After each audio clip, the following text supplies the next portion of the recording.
گرامی نشر جنبسته برنامه اطلاعاتی نوید است مستقیما منظور شما در استودیو ملاحت نظر شاهزاده و امام علی محمدالله. سلام.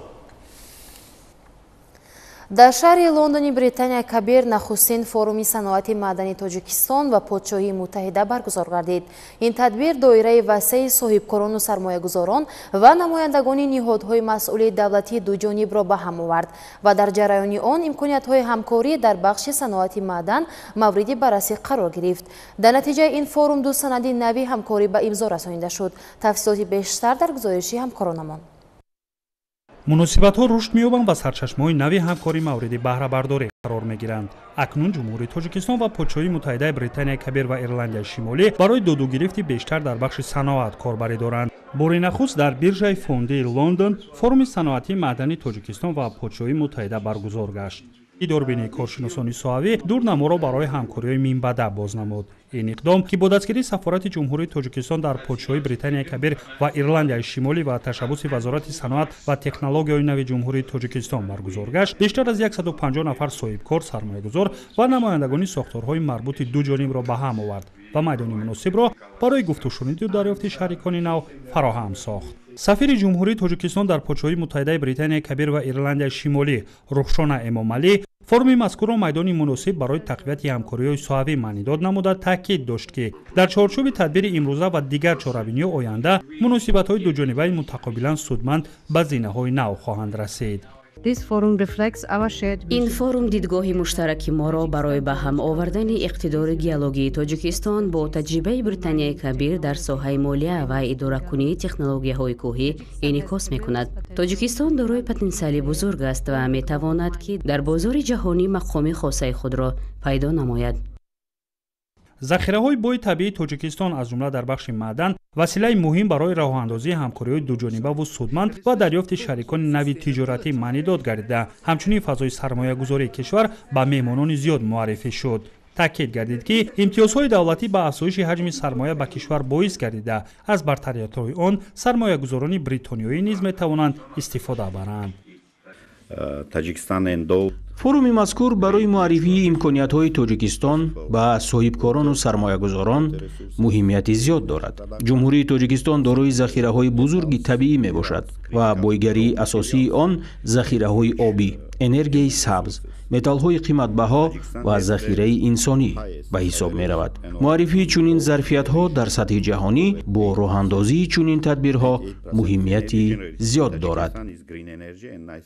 در حاشیه فوروم صنعتی معدنی تاجیکستان و پادشاهی متحده همچنین کارشناسان سخن سخنرانی نموده تدبیر امروزه را برای راه‌اندازی مکالمه آزاد بین نمایندگان مقامات دولتی دو کشور، سرمایه‌گذاران و رهبران شرکت‌ها مهم معنی داد کردند. با این وسیله می‌توان کارخانه‌های نوی مشترک را در سمت صنعت معدن بنیاد نموده استحصالات را رشد داد. ابراز داشتند اشتراکچیان. ذکر گردید که تاجیکستان دارای ذخیره‌های بوی طبیعی بوده غیر از معدن‌های کوهی دیگر ظرفیت‌های آن نیز برای رشد اقتصاد ملی در آینده می‌توانند که تاثیرگذاری نمایند و سرچشمه‌اند برای عملی سازی طرح‌های مشترک. بخش استخراج معدن برای رشد همکاری‌های بریتانیای کبیر و جمهوری تاجیکستان می‌تواند سرچشمه مهم باشد. در این سمت با راه‌اندازی طرح‌های مشترک ما می‌توانیم که با دستاوردهای زیاد نائل گردیم. با گسترش روابط نزدیکتر با تاجیکستان تدبیرهایی را سامان خواهیم داد که منفعت‌های متقابلا سودمند را فراگیر خواهد بود. این فوروم به ما امکانیت‌های تاجیکستان را در ساحه استخراج معدن نشان داده تدبیرهایی را معرفی کرد که برای رشد بیشتری ساحه در جمهوری تاجیکستان سامان داده شده‌اند. جهت گسترش بیشتری ساحه ما می‌توانیم که در یک جایگی کاربری کنیم و مقصد اساسی ما نیز فعلا همین است. پس از سخنرانی مسئولین و صاحبکاران و سرمایه‌گذاران همچنین به خاطر تقویت بیشتری همکاری‌ها و بررسی همه‌جانبه مسئله چند جلسه پلنری نیز دایر گردید. با استفاده از امکانات صاحبکاران و سرمایه‌گذاران و نمایندگان نهادهای مسئول دولتی توانستند که راه‌های تقویت همکاری را بیشتر بررسی نموده نقشه همکاری را نیز طرح‌ریزی نمایند. در نتیجه ملاقات و مذاکرات اعضای هیئت رسمی و شرکت‌های خصوصی دو سند نوی همکاری به امضا رسید که این اقدام برای تقویت همکاری‌ها در آینده مهم ارزیابی شد. wonderful opportunity. این یک امکانیت خیلی خوب است هم برای سرمایه‌گذاران و صاحبکاران و هم برای متخصصان ساحه. تاجیکستان دارای ذخیره بای کندنی‌های فایده‌ناک میباشد و استفاده امکانیت‌های این بخش بر رشد اقتصادی ملی تأثیر خواهد گذاشت. ما در این سمت همکاری را بیشتر تقویت خواهیم بخشید. این نخستین فروم صنعت معدنی تاجیکستان و پادشاهی متحده است که برگزار گردید و هدف اساسی امروزه این معرفی امکانیت‌های تاجیکستان در این بخش به حساب می رود. آموزش‌ها نشان داد که صنعت معدن در جمهوری تاجیکستان رو به رشد است و میدان تدبیر مذکور برای راه‌اندازی همکاری‌های نو مساعدتی زیاد نمود. در حاشیه نمایش نامبرده جهت معرفی اقتدار استحصالی و صادراتی جمهوری تاجیکستان، نمایش مال و محصولات صنعت معدن و استخراج، اینچنین محصولات گوناگون صادراتی وطنی نیز تشکیل کرده شد. در جریان نمایش با سرمایه‌گذاران و راهبران شرکت‌های خارجی راجع به فضا و امکانات‌های سرمایه‌گذاری به ساحه صنعت معدن معلومات مفصل ارائه شد. همچنین راجع به نقش صنعت و افزایش حصه آن در مجموعه محصولات داخلی به اشتراکچیان معلومات دادند. در مجموع این اقدام نخستین زمینه مهم را برای همکاری‌های منبعد صحوی میان جمهوری تاجیکستان و پادشاهی بریتانیای کبیر و ایرلندی شمالی گذاشت.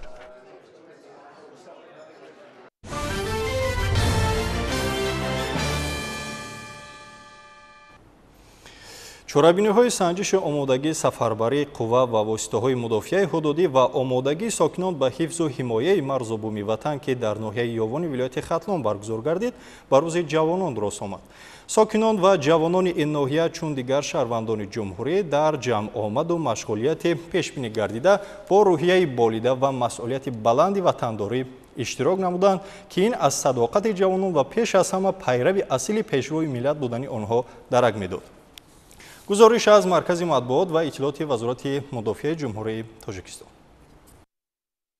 ҷавонон ва сиёсати давлатии онҳо ҳамчун ҳадафи олӣ дар партави таваҷҷӯҳи ҳамешагии давлату ҳукумати кишвар қарор дошта, ин қишри бонуфузи ҷомеаро ҳамагон нерӯи бузургу ояндасоз ва пуштибони воқеии давлату миллат арзёбӣ менамоянд. қисми асосии ҳайати ҷузъу томи қувваҳои мусаллаҳ, тамоми сохторҳои ҳарбиву қудратӣ ва ҳатто ҳайати захираҳои эҳтиётии артиши миллии мамлакатро маҳз ҷавонон ташкил медиҳанд ки онҳо бо иҷрои рисолату ӯҳдадориҳои шаҳрвандии хеш дар татбиқи сиёсати ҳарбии давлат низ саҳми арзанда мегузоранд. чорабиниҳои сафарбарӣ ва омодагӣ ба мудофиаи ҳудудӣ ки дар ноҳияи ёвони вилояти хатлон баргузор гардид, он ба рӯзи ҷавонон дар мамлакат рост омад.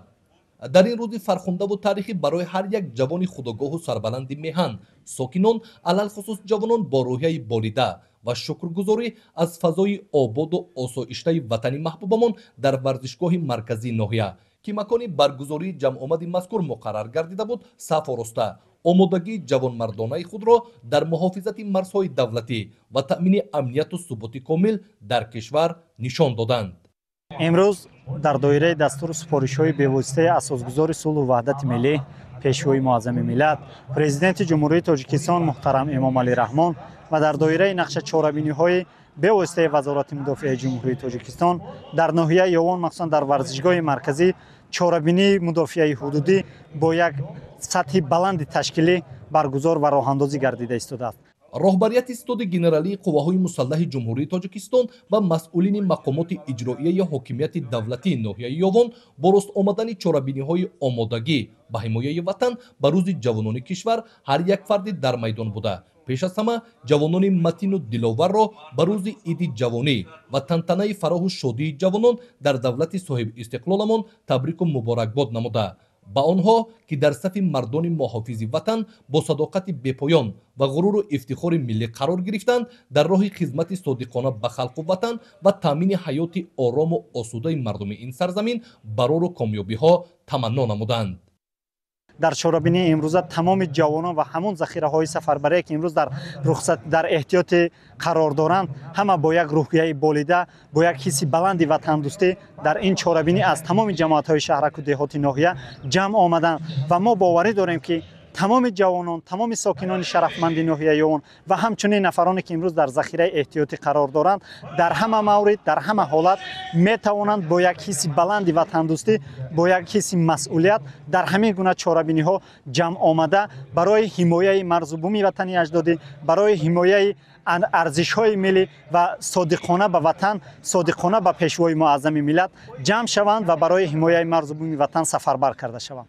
جوانان خوشطالب و پدر و مادران سربازان در دایره تدبیرهای قبلا راه اندازی گردیده و با افتخار روز جوانان با تحفه های وزارت مدافع مملکت قدردانی کرده شدند. ستاد منطقه مدافع حدودی در ناحیه یوان با اشتراک نمایندگان شورای امنیت جمهوری، سردار ستاد گنرالی قواهای مسلح کشور و نهادهای دولتی و قدرتی ناحیه دایر گردید که ضمن آن در برابر بررسی و حل مسئله‌های گذاشته شده اینچنین موضوعهای دیگری صحوی محاکمه کرده شدند و در رابطه به همه موضوع و مسئله‌های دخلدار اشتراکچیان با سپارش‌های مشخص وظیفه‌دار گردیدند.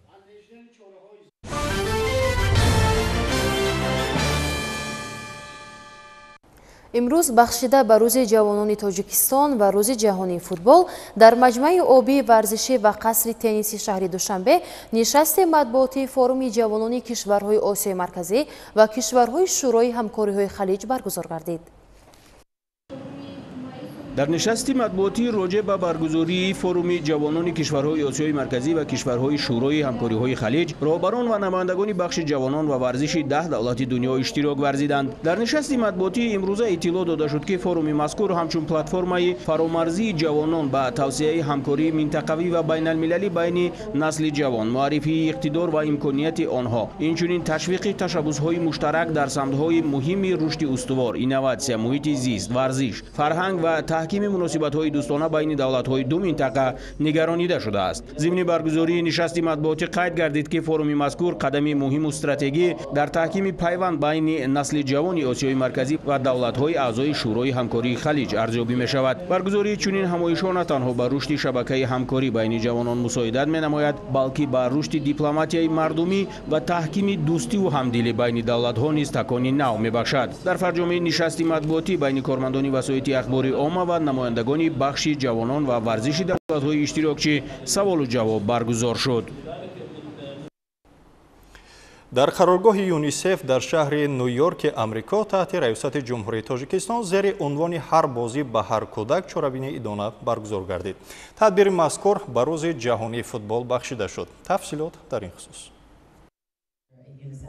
22 مای در قرارگاه یونیسف واقع در شهر نیویورک ایالات متحده آمریکا تحت ریاست جمهوری تاجیکستان چاره‌بینی ادانه تحت عنوان هر بازی به هر کودک برگزار گردید. این همایش بخشیده به تجلیل روز جهانی فوتبال دایر گردیده با اشتراک وسیع نمایندگان کشورهای خارجی، کارشناسان بین المللی، سابقه‌داران و ستاره‌های فوتبال برگزار شد. چاره‌بینی با سخنان افتتاحی و پیام تبریکاتی تشبسکاران آغاز یافت. در ادامه یک قطار پنل‌های موضوعی برگزار گردیدند که در آنها کارشناسان و نمایندگان سازمان‌های ورزشی و فوتبال کسبی از کشورهای گوناگون شرکت نموده اندیشه‌هایشان را دایر به نقش فوتبال در تحکیم صلح و ثبات، دوستی و رشد و تربیت نسل نورس بیان داشتند. نایب اول پرزیدنت فدراسیون فوتبال تاجیکستان خورشید میرزا در سخنرانی خود تجربه جمهوری تاجیکستان را در رشد فوتبال مخصوصاً میان نورسان و همکاری‌های متقابل با ساختارهای بین المللی را معرفی نمود. او همچنین نقش حکومت جمهوری تاجیکستان را در پشتیبانی ساحه فوتبال و عمومی‌گردانی آن تاکید کرد. در جنبست چاره‌بینی اشتراکچیان ضرورت ادامه چنین همایش‌ها را برای مبادله تجربه و گسترش همکاری‌ها در سطح بین المللی مهم ارزیابی نموده به تشبسکاران اظهار سپاس بیان کردند. یادآور می‌شویم که این چاره‌بینی در چارچوب برنامه‌های بین المللی بخشیده به تجلیل نخستین سالگرد روز جهانی فوتبال برگزار گردید. این اقدام با تشبس پرزیدنت فدراسیون فوتبال تاجیکستان و رئیس اساسیاسیون فوتبال آسیای مرکزی پیشنهاد شده از جانب سازمان ملل متحد دستگیری یافته است.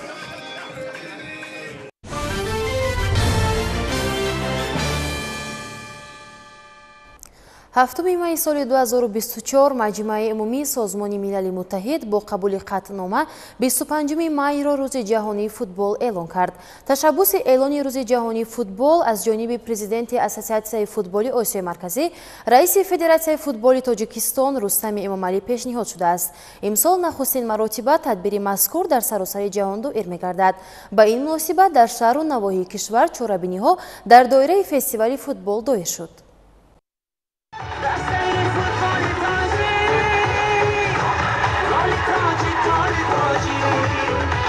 این چورابینی با افتخار روز جهانی فوتبال که تشبث نوبتی تاجیکستان بود دایر گردید.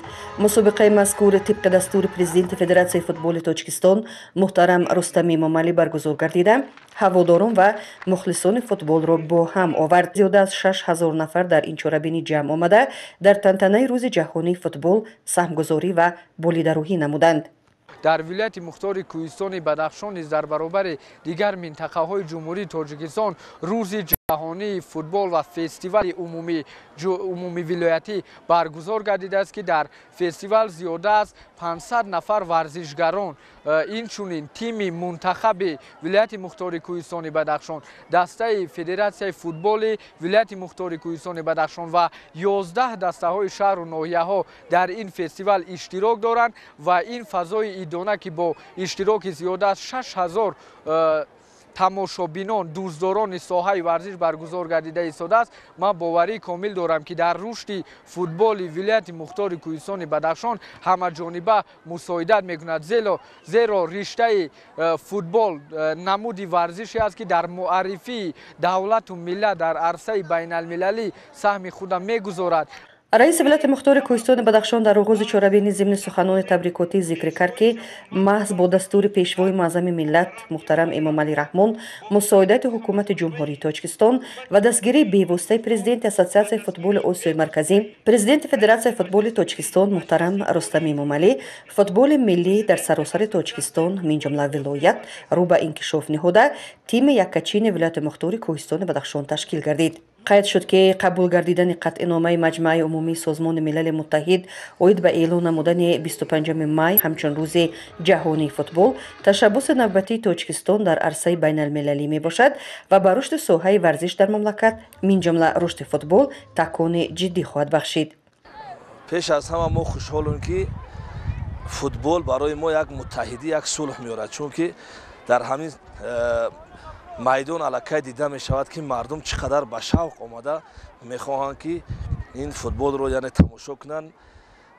گپ درباره آن نمی رود که برد میکند که باخت میکند، گپ درباره آن می رود که ما نشان بدهیم که ما ملت تاجیک ملت دوست هستیم، ملت صلح پرور هستیم، ملتی هستیم که ما میتونیم که یعنی یک جایه چیکار کنیم همین ورزش مخصوصا فوتبال با پیش بریم و در تمام قلمرو جهان نشان بدهیم که ما تاجیکان چگونه در ساحه فوتبال یعنی حرکت میکنیم و بازی های خود را نشان میدیم.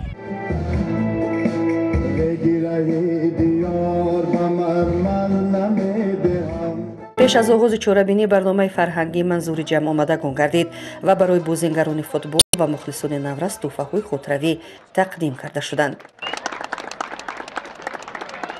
سپس بازیگران دسته هولبوک ناحیه واسه و دسته پامیر بدخشان با بازی جالب مخلصان را شاد نمودند. مسابقه با غالبیت دسته هولبوک ناحیه واسه با حساب 2-0 انجام پذیرفت. با افتخار روز جهانی فوتبال در کالج طبی خصوصی دوای شهر باختر تحت عنوان فوتبال بازی دوست داشتنی است فستیوال ورزشی دایر کرده شد. در قسمت تنتنوی چورابینی مذکور ابراز گردید که تجلیل روز جهانی فوتبال با تشبث و پیشنهاد پرزیدنت اساسیاسیون فوتبال آسیای مرکزی و پرزیدنت فدراسیون فوتبال تاجیکستان محترم رستم امامعلی که همه ساله 25 مای در تمام دنیا جشن گرفته می شود باعث افتخار ملت تاجیک می باشد. تاریخ ثابت می نماید که فوتبال هنوز از زمانهای پیش معمول ترین ورزش میان اهل بشر حسابیده می شد و آن را نه تنها متخصصان بلکه هوسکاران و کودکان و نورسان نیز بازی و دلخوشی می کردند. بازی فوتبال به شخص امکانیت خوب فراهم می‌آورد که طرز حیات سالم را پیش برد، با وزن زیادتی بدن مبارزه برده روحیه دستجمعانه را انکشاف دهد و برای به دست آوردن پیروزی استوار باشد.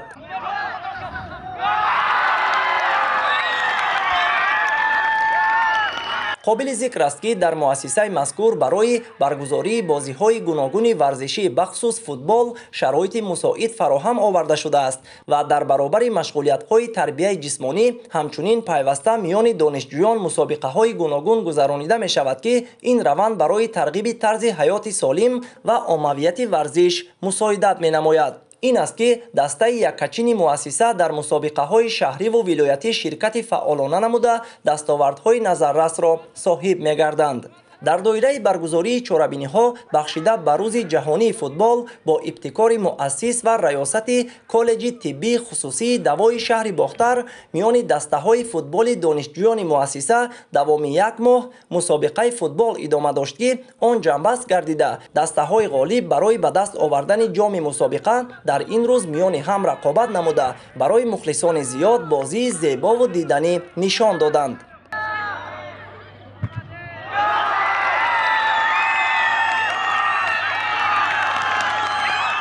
در بازی امروزه دسته فوتبال بازان کاری طبابت دندان با برتری بیشتر و وارد نمودن 2 گل به دسته کاری داروسازی غالب مسابقه دانسته شد. در وضعیت مناسب 3 دسته غالب با مدال، افتخارنامه، مکافات پولی و جام مسابقه سرفراز گردانیده شدند. ساکنانی ناحیه دنغره چون قشری فعال جامعه مملکت در فضای صلح و ثبات سرتاسری جمهوریمان با معرفت و جهانبینی و کار و پیکاری خود روز جهانی فوتبال را از راهپیمایی آغاز نمودند. در این راهپیمایی آسایشته شماره زیادی ساکنان، کارمندان تشکیلات و مؤسسه، دانشجویان دانشگاه، کالج‌ها و مؤسسین مؤسسه‌های تعلیمی ناحیه با شعار و پرچم جانب مکان برگزاری چهاربینی راهسپار شدند. مورد ذکر است که جانبداری یافتن تشبث پرزیدنت اساسیاسیون فوتبال آسیای مرکزی، پرزیدنت فدراسیون فوتبال تاجیکستان محترم رستم امامعلی از جانب جامعه جهانی و قبول قدنامه مخصوص از طرف سازمان ملل متحد جهت اعلان نمودن روز جهانی فوتبال دلیل اعتراف تشبث‌های نوبتی جمهوری تاجیکستان در حل مسائل عمومی بشری محسوب می‌یابد که امسال سال دوم تجلیل با شکوه این سنه در سطح جهان میباشد. قسمت اساسی چهاربینی بخشیده به روز جهانی فوتبال در ورزشگاه مرکزی ناحیه با صدا دادن سرودی ملی آغاز گردید.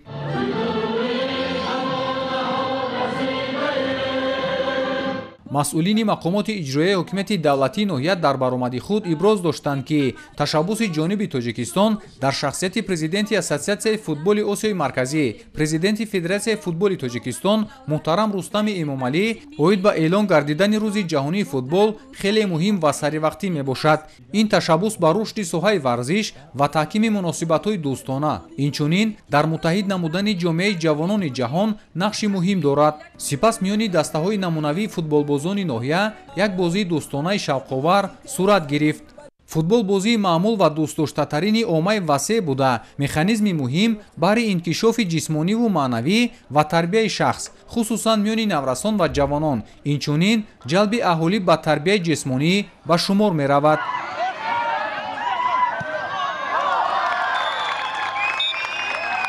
در ناحیه دنغره برای رشد این بازی جهانی همه شرایط‌ها مهیا میباشد. موجود بودن ورزشگاه مرکزی با 10,000 جای نشست، یک ورزشگاه در دهات پوشینگ با 2500 جای نشست، یک ورزشگاه در جماعت دهاتی به نام اسمت شریف با 2500 جای نشست و 116 عدد میدانچه‌های ورزشی دلیل این گفته هاست.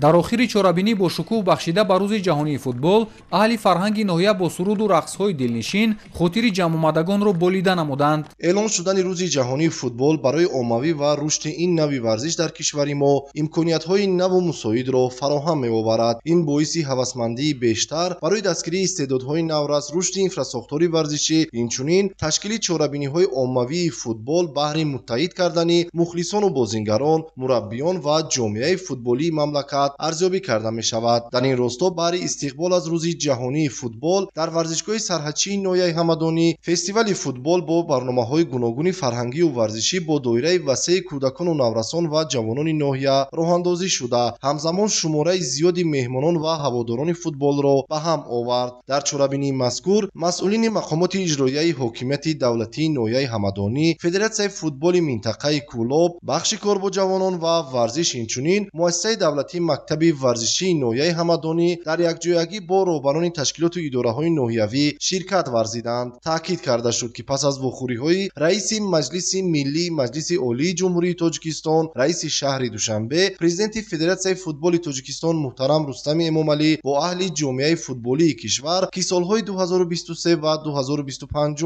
برگزار گردیدند، روند رشد اینفراساختور فوتبال در تمام مملکت علل خصوص در شهر و ناحیه‌های منطقه کلوب نیز تکانی جدی گرفت. در این راستا بنیاد و از نوسازی ورزشگاه مرکزی ناحیه همدانی به نقشه گرفته شده است که کارهای ساختمانی در این ورزشگاه الکی آغاز گردیده تا عرفه جشن 35مین سالگرد استقلالیت دولتی جمهوری تاجیکستان مورد استفاده قرار داده می شود. بخشیده بر روز جهانی فوتبال با طبق نظامنامه مشترک مقامات اجرایی حکومت دولتی ناحیه با پروکراتور ناحیه و در این زمینه باز در جماعت دهات خواجه مومین بین جوانان و نورسان مسابقه فوتبال برگزار گردیده ایستاده است.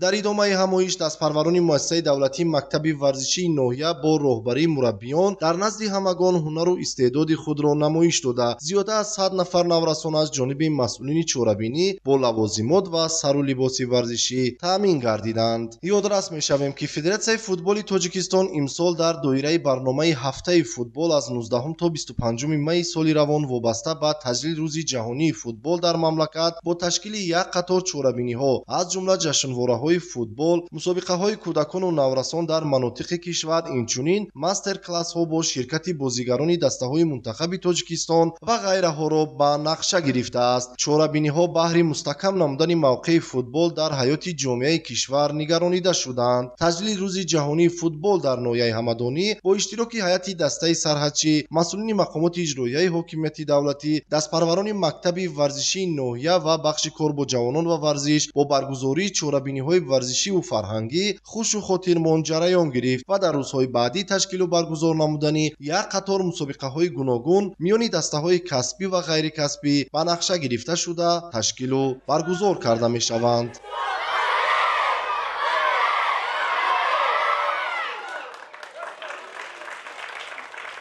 طور قبلا اطلاع داده بودیم با استقبال روز جهانی فوتبال در میدانچه تازه بنیاد ورزشی گروه فوری ریاست کمیته دولتی امنیت ملی جمهوری تاجیکستان در ولایت ختلان بین دسته‌های مقامات اجرایی حکومت دولتی شهر کلوب، تشکیلات و اداره و مقامات‌های قدرتی مسابقه فوتبال خرد برگزار گردید. دور نهایی مسابقه با اشتراک 4 دسته که در گروه‌های خود غالب آمده به این قسمت مسابقه راه یافتند راه‌اندازی گردید. پیش از بازی نهایی برای اشغال مقام سوم دسته دانشگاه دولتی کولوب به نام ابوعبدالله رودکی با دسته ریاست اگنتی نظارت دولتی مالیوی و مبارزه با کروپسیون جمهوری تاجیکستان در منطقه کولوب میدانداری کردند که این سبقت بر نفع استادان و آموزگاران دانشگاه به انجام رسیده. همین طریق این دسته مقام سوم افتخاری را صاحب شدند. بازی نهایی باشد بین دسته‌های سابقه‌داران روشنی شهر کولوب و دسته گروه فوری ریاست کمیته دولتی امنیت ملی جمهوری تاجیکستان در ولایت ختلان که اکثرشان سابق فوتبالبازان کسبی محسوب می‌یابند با هم میدانداری کردند. دیدار مذکور از دقیقه‌های اول بر سود دسته گروه فوری ریاست کمیته دولتی امنیت ملی جمهوری تاجیکستان در ولایت ختلان آغاز یافته در نیمه اول میدانداری هر دو دسته با دروازه همدیگر دو گلی را به هدف رسانیدند. در ادامه بازی صاحبان نمینالی میدان توانستند که باز دو گل دیگر با دروازه سابقه‌داران روشن وارد کرده همین طریق با حساب 4-2 غالب آمده صاحب مقام اول افتخاری شوند. ضمن جنبست و نتیجه‌گیری از رفت مسابقه مسئولین مقامات اجرایی حکومت دولتی شهر کولوب، سابقه‌داران ساختارهای نظامی و دیگر شخصان رسمی شرکت نموده از دستگیری‌های همیشگی اساسگذار صلح و وحدت ملی پیشوای ملت پرزیدنت جمهوری تاجیکستان محترم امامعلی رحمان و عملی شوی هدف و برنامه‌های سازنده فدراسیون فوتبال تاجیکستان تحت رهبری محترم رستم امامعلی جهت رشد ساحه ورزش و به این وسیله جلب نمودن جوانان و نورسان بر رشته‌های گوناگون ورزش از جمله فوتبال اظهار اندیشه نموده تاکید داشتند که مسابقه مذکور وحدت کارمندان ساختارهای نامبر شده را قوی‌تر گردانیده حس وطن دوستی و وطنداری اشتراکچیان را تقویت می‌بخشد. نخست بعد چند تن از راهبران دسته‌های اشتراکچی از جانب مسئولین مقامات اجرایی حکومت دولتی شهر کلوب سپاسنامه و تحفه‌های ارزشمند تقدیم کرده شد. همین گونه بر راهبران مقامات‌های قدرتی از جانب رهبریت دسته روشن شهر کلوب نیز سپاسنامه و دیگر تحفه‌های ارزشمند جهت رشد فوتبال در شهر کلوب و در سطح ضروری راه‌اندازی نمودن بازی‌های خانگی دسته روشن کلوب سرفراز گردانیده شدند. در ادامه نخست برای اشغال مقام چهارم دسته ریاست اگنتی نظارت دولتی مالیوی و مبارزه با کروپسیون جمهوری تاجیکستان در منطقه کلوب با سپاسنامه و تحفه‌های ارزشمند سرفراز گردید. دسته آموزگاران دانشگاه دولتی کلوب به نام ابوعبدالله رودکی که در این مسابقه مقام سوم را اشغال نمودند با نشان افتخارنامه تحفه‌های ارزشمندی دستاندرکاران به مانند یک عدد کامپیوتر قدرشناسی کرده شد. دسته سابقه‌داران روشن شهر کلوب که در این مسابقه مقام دوم را اشغال کردند با نشان سپاسنامه مسئولین مقامات اجرایی حکومت دولتی و دیگر دستاندرکاران در حالت تنتنوی سرفراز گردانیده شدند. در نهایت جای یکم نصیب دسته ریاست گروه فوری کمیته دولتی امنیت ملی جمهوری تاجیکستان در ولایت ختلان از جانب رهبریت مقامات اجرایی حکومت دولتی شهر کلوب و دیگر مهمانان در وضعیت تنتنوی با نشان افتخارنامه سرفراز گردیده به آنها جام رئیس شهر کلوب تقدیم گردید. اطلاع داده شد که در آینده نیز چنین مسابقه ها از جانب مسئولان مقامات قدرتی در یکجایگی با مقامات محلی تشکیل و راه‌اندازی شده دسته های اشتراکچی از حساب کارمندان تشکیلات و اداره ها افزون کرده می شود.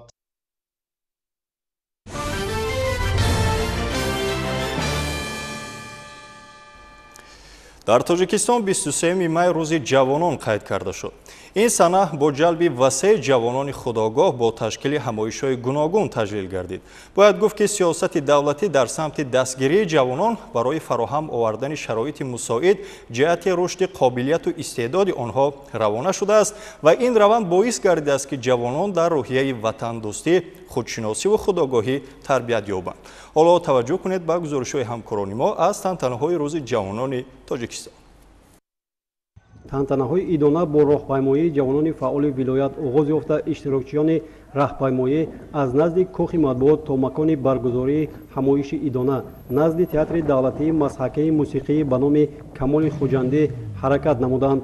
ҷавонон бо шукргузорӣ аз фазои орому осудии ватани маҳбуб дар даст шиору парчам ҷонибдорияшонро аз сиёсати пешгирифтаи асосгузори сулҳу ваҳдати миллӣ пешвои миллат президенти ҷумҳурии тоҷикистон муҳтарам эмомалӣ раҳмон изҳор дошта бо рӯҳии баланд рӯзи ҷавононро ҷашн гирифтанд. воқеан ҷавонон ҳамчун нерӯи созандии кишвар такягоҳ умед ва ифтихори давлату ҷомеа дар рушди соҳаҳои иқтисодиву иҷтимоии ватани азизамон мавқеи муҳим доранд. қабул ва мавриди амал қарор гирифтани силсилаи санадҳои меъёриву ҳуқуқии соҳа, стратегияву барномаҳои давлатӣ, таъсис додани стипендияҳо, квота ва ҷоизаҳои президентӣ барои ҷавонон, роҳандозӣ гардидани иқдомҳои шоиста дар самти дастгирии ҳамешагии ташаббусҳои неку наҷиби ҷавонони соҳибистеъдод ва амсоли инҳо шаҳодати равшани гуфтаҳои болост. محض ارادت و صداقت و کوشش و تلاش‌های جوانپرورانه سروری دولت محترم امامعلی رحمان است که اقدام‌های شایسته جوانان و بهترین تشبس‌های سازنده آنها پشتیبانی یافته جوانان ما موفقانه در سمت‌های گوناگون رشد اقتصادی و اجتماعی مملکت سربلندانه فعالیت نموده ایستادند.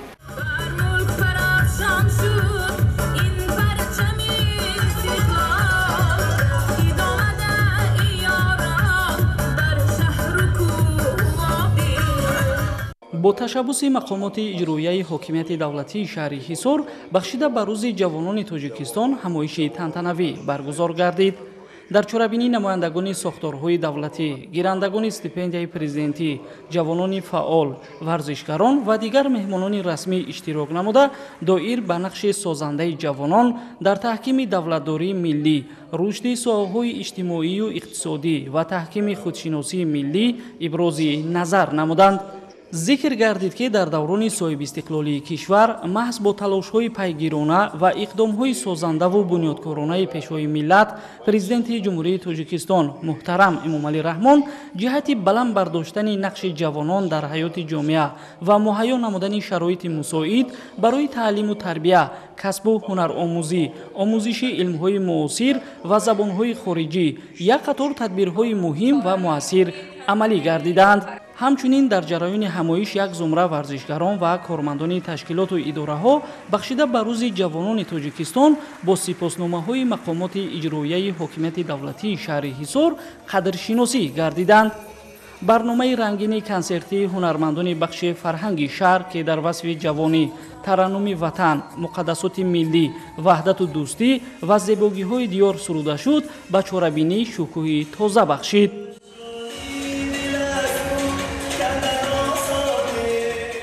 дар ноҳияи шаҳри нав ба ифтихори рӯзи ҷавонони Тоҷикистон вохӯрии судманди раиси ноҳия бо ҷавонони фаъоли ноҳия баргузор гардид.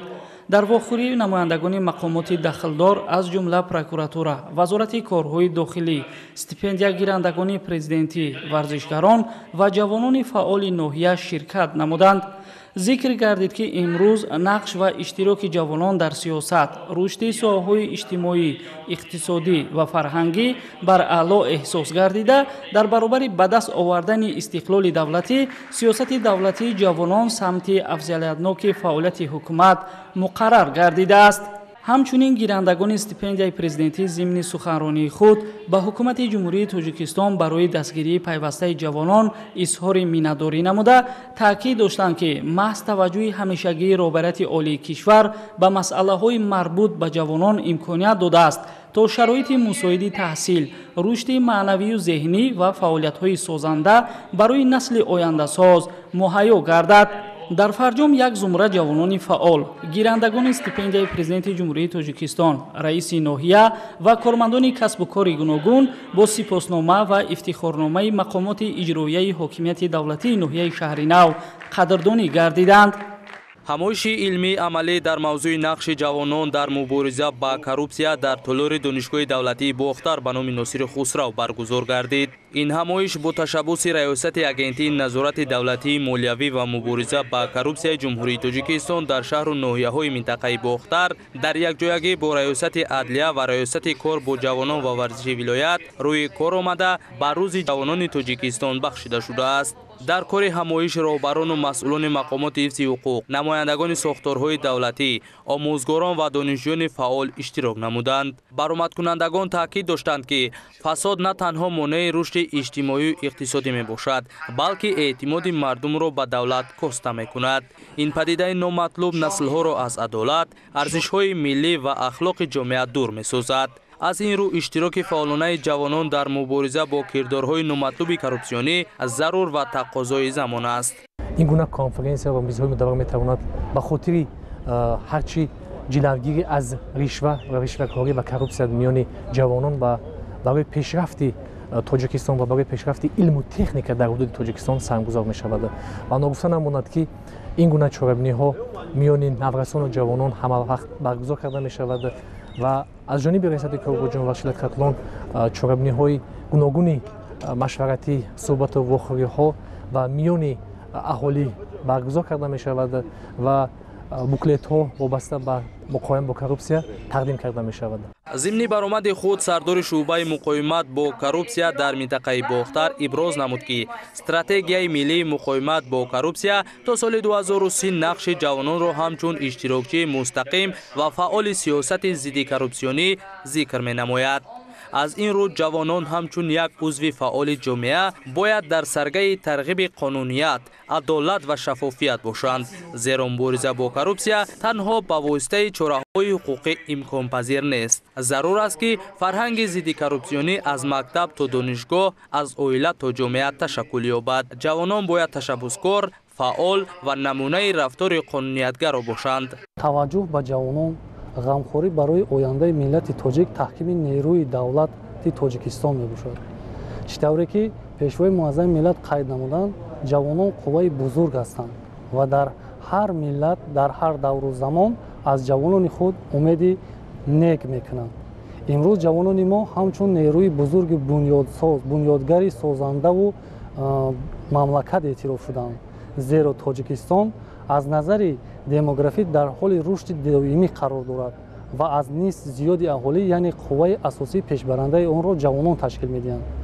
در ادامه همایش معاون رکتور دانشگاه سردار ریاست کار با جوانان و ورزشی ولایت و دیگر اشتراکچیان معروضه کرده عاید به عاقبت‌های رشوه‌ستانی و دست زدن به کارهای کورپسیونی اظهار نظر نمودند.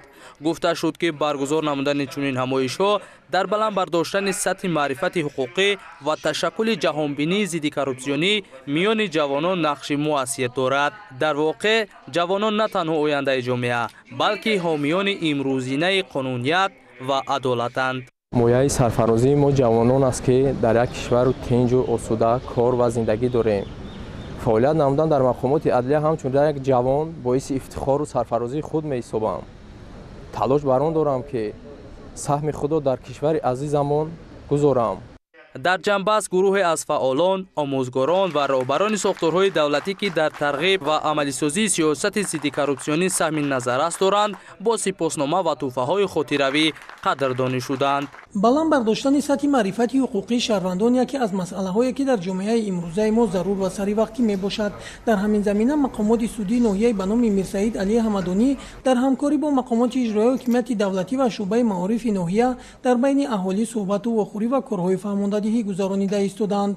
дар вохӯриҳо татбиқи қонунҳо, риояи қонунҳои амалкунанда, шарҳу тавзеҳи иловаҳо ба қонунҳо мавзӯи меҳварӣ мебошад. раиси суди ноҳия зимни баромади хеш иброз дошт ки надонистани қонун шахсро аз ҷавобгарӣ озод намекунад ва мебояд ҳар як шаҳрванд аз қонунҳо огоҳ буда онҳоро риоя намояд. соли 2024 эълон гардидани соли маърифати ҳуқуқӣ ба ин раванд хеле мусоидат кард, вале то ҳанӯз баъзе аз шаҳрвандон моҳияти қонунҳои ҷумҳурии тоҷикистон дар бораи масъулияти падару модар дар тарбияи кӯдак ва танзими ҷашну маросимро дуруст дарк накарда ба қонунвайронкунӣ даст мезананд. дар идомаи ҳамоиш бахшида ба рӯзи ҷавонони тоҷикистон ба як қатор ҷавонони фаъол ҷиҳати иштирок дар чорабиниҳо ва озмуну олимпиадаҳо тӯҳфаҳои хотиравӣ тақдим карда шуд. иштирокчиён баргузории чунин вохӯриҳоро зарури ва саривақтӣ арзёбӣ карданд. воқеан як суҳбати гарми самимӣ вохӯрӣ доштем бо намояндагони мақомоти иҷроии ҳукумати давлатӣ, раиси суди ноҳияи мирсаид алӣ ҳамадонӣ оиди масъулият дар таълим тарбияи кӯдак ки тағйири иловаҳо ворид шуданд ва инчунин боз оиди сарфаю сариштакории нерӯи барқ. боварӣ дорем суҳбату гарми самимӣ ки мақомоти судияи ноҳияи мирсаид алӣ ҳамадонӣ баргузор гардонд барои баланд бардоштани маърифати ҳуқуқии шаҳрвандон як заминаи хубе мегузорад. ҳамин гуна вохӯрӣ дар ҷамоати деҳоти чӯбек бо волидайн ва ҷавонон баргузор гардид. баромадкунандагон ҳозиронро бо рӯзи ҷавонони тоҷикистон табрик гуфта иброз доштанд ки ҳукумати ҷумҳурии тоҷикистон хоса президенти мамлакат муҳтарам эмомалӣ раҳмон ба ин қишри ҷомеа диққати махсус зоҳир менамояд ва барои онҳо тамоми шароитҳоро муҳайё намуданд. инчунин дар мавзӯъҳои қонунгузории ҷумҳурии тоҷикистон пешгирӣ аз амалҳои номатлуб, ҳамкорӣ намудан бо кормандони ҳифзи ҳуқуқу тартибот дар пешгирӣ аз ҷиноят, риояи қонунҳои амалкунанда, истифодаи сарфакоронаи қувваи барқ, тафсири иловаҳо ба кодекси ҷиноятии тоҷикистон ва кодекси ҳуқуқвайронкунии маъмурӣ шарҳ доданд. мақсади вохӯрии мо бо сокинон дар муассисаи ҷамоатҳо ин баланд бардоштани сатҳи маърифати ҳуқуқии онҳо ва фаҳмондани моҳияти қонун ва охирон тағйири иловаҳо ки ба қонунҳо ворид шуд аз ин иборат мебошад. дар ин вохӯрӣ бо тариқи озод бо тариқи васеъи шаҳрвандон гузаронида шуд ва моҳияти қонун ба шаҳрвандон фаҳмонда шуд ва шаҳрвандон ҳамзамон барои фаҳмидани арзу таклифҳои худ ба кормандони ин иштироккунандаи чорабине ки саволҳои худро доданд ва ҷавобҳои муфидам гирифтанд. дар анҷоми вохӯрӣ ба чанд нафар иштирокчиёни ҳамоиш ҷиҳати иштироки фаъол дар суолу ҷавоб оид ба конститутсияи ҷумҳурии тоҷикистон тӯҳфаҳо тақдим карда шуд. иброз доштанд ки ҳамин гуна вохӯрӣ ва корҳои фаҳмондадиҳӣ дар оянда дар дигар ҷамоатҳои деҳот ва деҳаҳои дурдасти ноҳия бо сокинон гузаронида мешавад.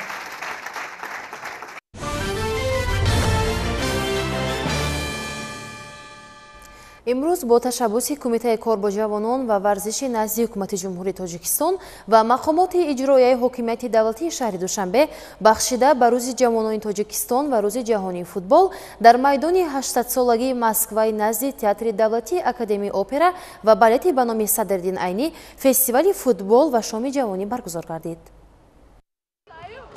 چرابینی بخشیده به روز جوانان تاجیکستان و روز جهانی فوتبال با مقصد تحکیم وحدت و دوستی میان جوانان، ترغیب طرز حیاتی سالم و ارجگذاری به ارزش‌های ملی راه اندازی شده. در آن صدها نفر جوانان، ورزشکاران، نمایندگان ساختارهای دولتی، تشکیلات‌های جمعیتی و مهمانان خارجی اشتراک نمودند. نخست پیش از آغاز قسم رسمی چرابینی، نمایشگاه با نمایش بازی‌های اینتراکتیوی و ورزشی ملی، فستیوال فوتبال با مسابقه و بازی‌های دوستانه میان دسته‌های جوانان، گوشه‌های هنرهای مردمی و اینواسیونی با جلب شرکت‌های وطنی به نمایش گذاشته شد. در بخش رسمی چرابینی رهبریت کمیته کار با جوانان و ورزش مملکت و مقامات اجرایی حکومت دولتی شهر دوشنبه سخنرانی نموده، جوانان را به سازندگی و خودشناسی و سهمگذاری در پیشرفت جامعه دعوت کردند. در قسم فرهنگی چرابینی از جانب سرایندگان مشهور استرادای تاجیک سرود و ترانه‌های جالب و برنامه رنگین کنسرتی پیشکش تماشابینان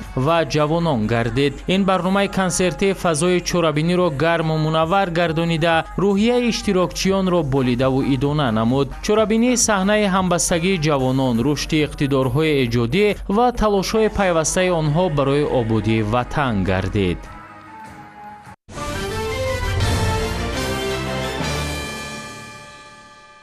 тамошобиёни гиромӣ, буд хабарҳои ин соат ки мустақиман манзуратон намудем. хайр, саломату тансият бошед.